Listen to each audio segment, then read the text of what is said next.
શૌનકાદિ મુનિના પ્રશ્નના ઉત્તરમાં સૂતજી 3 પ્રકારના યજ્ઞો વિશે વિશ્લેષણ કરે છે. જય મહાદેવ. હું છું ડૉક્ટર જય પંડ્યા અને આપ જોઈ રહ્યા છો મારી સાથે મારી ચેનલ જય સનાતન વાણી. સૂતજી કહે છે કે મુખ્ય 3 પ્રકારના યજ્ઞ હોય છે. સૌ પ્રથમ અગ્નિ યજ્ઞ. જે પણ ગૃહસ્થ ચોખા વગેરેની આહુતિ નિત્ય અગ્નિમાં અર્પણ કરતું હોય અને અગ્નિ યજ્ઞ કહેવામાં આવે છે. અગ્નિ યજ્ઞ સાયંકાળે થઈ શકે અને પ્રાતઃકાલ થઈ શકે. સાયંકાળે કરેલો યજ્ઞ સંપત્તિ આપે છે, જ્યારે પ્રાતઃકાલમાં કરેલો યજ્ઞ આયુષ્ય આપે છે. બીજા પ્રકારનો યજ્ઞ છે દેવ યજ્ઞ. આપણે જે અગ્નિ યજ્ઞ કરીએ છીએ એમાં ઇન્દ્ર વગેરે દેવને ઉદ્દેશ્યમાં રાખીને યજ્ઞ થાય તો એને દેવ યજ્ઞ કહેવાય છે. અને નિત્ય વેદોનું શાસ્ત્રોનું અધ્યયન અભ્યાસ એને બ્રહ્મયજ્ઞ કહેવામાં આવ્યો છે. હવે આ જે યજ્ઞ થાય છે એ સ્થાન પ્રમાણે ફળ આપતું હોય છે. જો યજ્ઞ ગ્રહસ્થ એટલે ઘરે કરવામાં આવે તો શાસ્ત્રોક્ત એટલે શાસ્ત્રો પ્રમાણે જે ફળ છે તે કરનારને પ્રાપ્ત થાય છે. જો આ જ યજ્ઞ ગૌશાળામાં કરવામાં આવે તો ઘરે કરેલા યજ્ઞથી 10 ગણું ફળ મળે છે. જળાશયના તટે કરવામાં આવે તો ગૌશાળામાં જે પુણ્ય મળે છે એના કરતાં 10 ગણું પુણ્ય મળે છે. જો આ યજ્ઞ તુલસી, બિલીપત્ર અથવા પીપળાના વૃક્ષ નીચે અથવા નિકટ કરવામાં આવે તો એનાથી 10 ગણું ફળ વધારે આપે છે. જો યજ્ઞ દેવાલયમાં થાય તો વધુ 10 ગણું ફળ મળે છે. જો એ દેવાલય તીર્થ સ્થાનમાં હોય તો એનાથી પણ 10 ગણું ફળ મળે છે.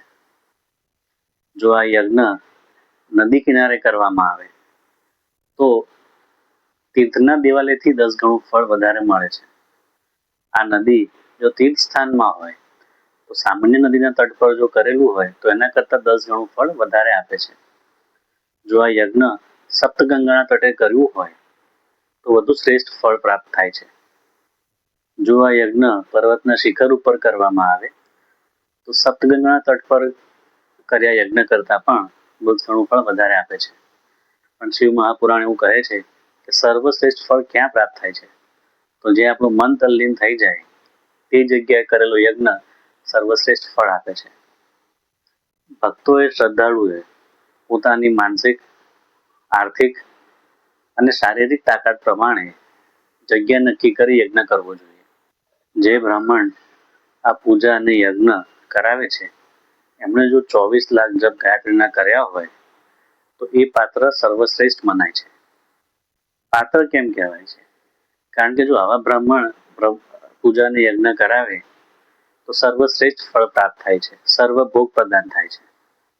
આ બ્રાહ્મણ આપણને અધપતન ત્રાણથી એટલે કે નરકમાં પડવાથી બચાવે છે. એટલે આવા બ્રાહ્મણને સર્વશ્રેષ્ઠ પાત્ર કહ્યા છે. ગાયત્રી માને ગાયત્રી કેમ કહે છે? કારણ કે એ પોતાના ગાયકનું ત્રાણથી બચાવે છે, તેથી એમને ગાયત્રી કહ્યા છે. આપણે જોઈએ કે જે આત્મા, જે બ્રાહ્મણ સર્વસિદ્ધિ વાળો હોય એ જ એમના યજમાનનું ભલું કરી શકે છે. કોઈ ધનવાન હોય તો એ બીજાને ધન આપી ઉપર લાવી શકે છે અથવા મદદ કરી શકે છે. જો નિર્ધન હોય તો એ ધન આપી શકતો નથી, બીજાનો ઉદ્ધાર કરી શકતો નથી. તેમજ જો બ્રાહ્મણ ગાયત્રી જપ કરીને શુદ્ધ હોય તો એમના યજમાનનું પુણ્ય પૂરેપૂરું પ્રદાન કરી શકે છે. આ જે બ્રાહ્મણ શુદ્ધ હોય છે એ દાનના માટે પણ ઉત્તમ પાત્ર છે. જો વ્યક્તિ ધનવાન હોય તો વૃક્ષારોપણ કરવું જોઈએ, માર્ગ ઉપર જળાશય વગેરેનું નિર્માણ કરવું જોઈએ. વેદ અને શાસ્ત્રના સંગ્રહ માટે, સ્થાપના માટે પાઠશાળા બનાવવી જોઈએ. સ્વયં પણ ધર્મનો સંગ્રહ કરવો જોઈએ. જો વ્યક્તિ નિર્ધન હોય તો તપસ્યા, જપ, ભગવાનનું નામ લેવાથી પ્રસન્ન કરવા જોઈએ. આવું કરવાથી દેવ યજ્ઞ અને બ્રહ્મયજ્ઞનું ફળ એમને પ્રાપ્ત થાય છે. જે સ્ત્રી કે પુરુષ ભૂખ્યું હોય એમને અન્નદાન કરવાથી દાતાને પૂરેપૂરું ફળ મળે છે. જે પણ વ્યક્તિની ઈચ્છા હોય જો એનું દાન વગર પ્રશ્ન વગર યાચના થાય તો દાતાને પૂરેપૂરું ફળ પ્રાપ્ત થાય છે. પણ જો દાન પ્રશ્ન અથવા યાચના કર્યા પછી જો થયું હોય તો દાતાને અડધું ફળ મળે છે. પોતાના સેવકને આપેલું દાન એ ચતુર્થાંશ ફળ આપે. જે જાતિ માત્રથી બ્રાહ્મણ હોય અને દિનતાપૂર્વક વૃત્તિથી જીવતો હોય એને દાન આપવાથી આ પૃથ્વી પર 10 વર્ષના ભોગનું ફળ મળે છે. પણ જો બ્રાહ્મણ વેદવત્તા હોય તો સ્વર્ગલોકમાં જે દેવ છે એમના 10 વર્ષ પ્રમાણે દાતાને પુણ્યનું ફળ મળે છે અને ભોગ ભોગવે છે. સ્ત્રીઓ માટે પણ કહ્યું છે કે પોતાના કમેલા વેતનમાંથી દાન કરતું સર્વોત્તમ છે, પરંતુ પતિ અને પિતાના તરફથી મળેલી રાશિ અથવા કોઈ પણ પ્રકારનું દ્રવ્ય પણ ઉત્તમ દાન કરી શકે છે. હવે આપણે જોઈશું કે 12 પ્રકારના જે દાન છે જે ચૈત્ર વગેરે મહિનામાં ક્રમશઃ કરવાથી શું ફળ આપે છે. તો જો ગાયનું દાન થાય તો ગોદાન દાતાને કાયિક, માનસિક અને વાચિક ત્રણેય પાપોમાંથી મુક્તિ આપે છે.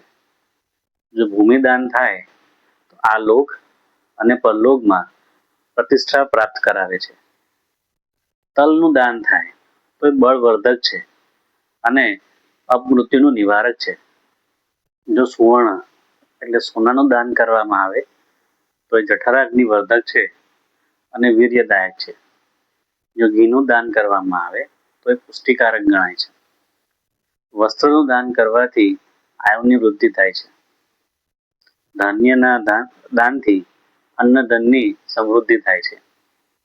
જો ગોળ આપણે દાન કરીએ તો આ જીવન આપણને મધુર ભોજનની પ્રાપ્તિ કરાવે છે. ચાંદીનું દાન કરીએ તો વીર્યની વૃદ્ધિ થાય છે. મીઠાના દાન કરવાથી 6 રસનું ભોજન આપણને પ્રાપ્ત થાય છે. કોળું દાનમાં આપીએ તો એ પુષ્ટિદાયક ગણાય છે. અનેક પિતા માટે સૌથી અઘરું દાન જે છે એને કન્યાદાન કહેવાય છે. કન્યાદાનનું આપણી સનાતન પુરાતન જે ધર્મ છે એમાં ખૂબ મોટો મહિમા છે.